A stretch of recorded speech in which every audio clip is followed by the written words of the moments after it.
जिस कैराना में कभी गोलियों की गूंज और पलायन के आंसू बहते थे, वहां योगी ने लिखा कानून का नया इकबाल। विरोधी भी देखकर हैरान, मिट्टी में मिला फुरकान।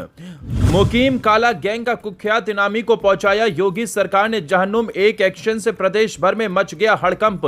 वेस्ट यूपी के अपराध जगत में दिखा बड़ा असर।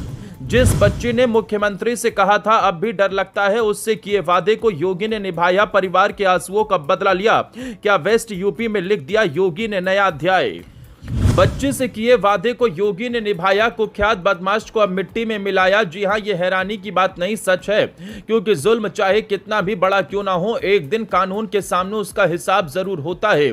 और जब कानून का पहिया घूमता है तो दहशत का सबसे बड़ा नाम भी इतिहास बन जाता है, जिसे योगी सरकार ने पूरा कर दिखाया। क्योंकि जिस कैराना का नाम कभी पलायन, रंगदारी और गोलियों की आवाज से जुड़ गया था, जहां व्यापारी शाम होने से पहले दुकानें बंद कर देते थे, जहां परिवार अपने ही घर छोड़ने को मजबूर हो गए थे, आज उसी कैराना से एक ऐसी खबर सामने आई जिसने पूरे पश्चिमी यूपी में नई चर्चा छेड़ दी है। क्योंकि मुकीम काला गैंग का कुख्यात और 1 लाख का इनामी बदमाश फुरकान पुलिस मुठभेड़ में मारा गया। ये वही फुरकान है जिसके नाम ने 2 दशक से ज्यादा समय तक दहशत फैलाई। वो अध्याय अब खत्म होता दिखाई दे रहा है। आखिर फुरकान की दहशत कितनी थी, कैराना पलायन से उसका नाम कैसे जुड़ा और एक मासूम बच्ची की बात पूरे प्रदेश में क्यों चर्चा बनी, आइए पूरी कहानी समझते हैं। दरअसल फुरकान का अपराध जगत में सफर कोई 1-2 साल का नहीं था।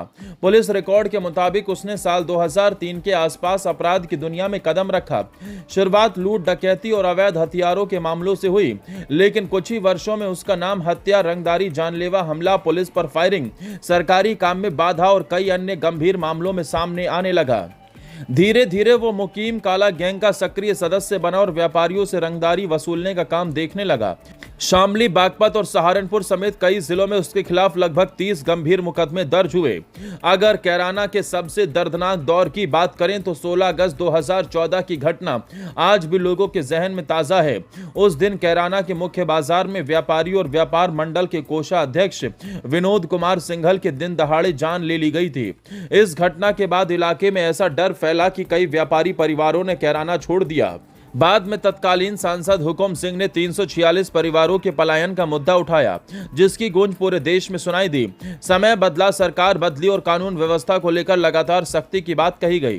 प्रशासन ने दावा किया कि हालात सामान्य होने लगे हैं और कई परिवार दोबारा कैराना लौटने लगे। इन्हीं में विनोद सिंघल का परिवार भी शामिल था। नवंबर 2021 में सीएम योगी कैराना पहुंचे और लौटे हुए परिवारों से मुलाकात की। उसी दौरान उनकी नजर विनोद सिंघल की बेटी कनक पर पड़ी। मुख्यमंत्री ने उसके सिर पर हाथ फेरते हुए पूछा, बेटा अब डर तो नहीं लगता? कनक ने जवाब दिया, महाराज जी आप हैं तो डर कैसा, लेकिन उस बदमाश को कुछ दिन पहले अपनी गली के बाहर देखा था। एक मासूम बच्ची की बात पूरे कार्यक्रम की सबसे बड़ी चर्चा बन गई। बाद में मुख्यमंत्री ने कई मंचों से इस घटना का जिक्र करते हुए अपराध के खिलाफ जीरो टॉलरेंस की नीति की बात दोहराई। बताया जाता है कि इसके कुछ समय बाद फुरकान ने भी जमानत निरस्त कराकर जेल जाना ही बेहतर समझा। अब बुधवार को कहानी ने नया मोड़ ले लिया। पुलिस और फुरकान के बीच मुठभेड़ हुई। पुलिस के अनुसार वो करीब 1 घंटे तक अलग अलग जगह छिपकर फायरिंग करता रहा, लेकिन आखिरकार जवाबी कार्रवाई में मारा गया। उसके खिलाफ पहले से 1 लाख रुपए का इनाम घोषित था। इस कार्रवाई के बाद कैराना और आसपास के इलाकों में कई लोगों ने राहत की भावना जाहिर की। जिन लोगों ने दहशत का दौर देखा था उनके बीच ये चर्चा शुरू हो गई कि क्या अब उस डर का आखिरी अध्याय भी खत्म हो गया है। यानी जिस परिवार का नाम कभी रंगदारी और अपराध के नेटवर्क से जुड़ा था, बाद में वही परिवार नशीले पदार्थों के मामलों को लेकर भी चर्चा में रहा। अब आने वाला समय बताएगा कि अपराध के खिलाफ यह अभियान इसी तरह आगे बढ़ता है या नहीं, लेकिन फिलहाल कैराना की गलियों में एक सवाल जरूर सुनाई दे रहा है कि क्या दहशत का वो दौर अब सचमुच इतिहास बन चुका है।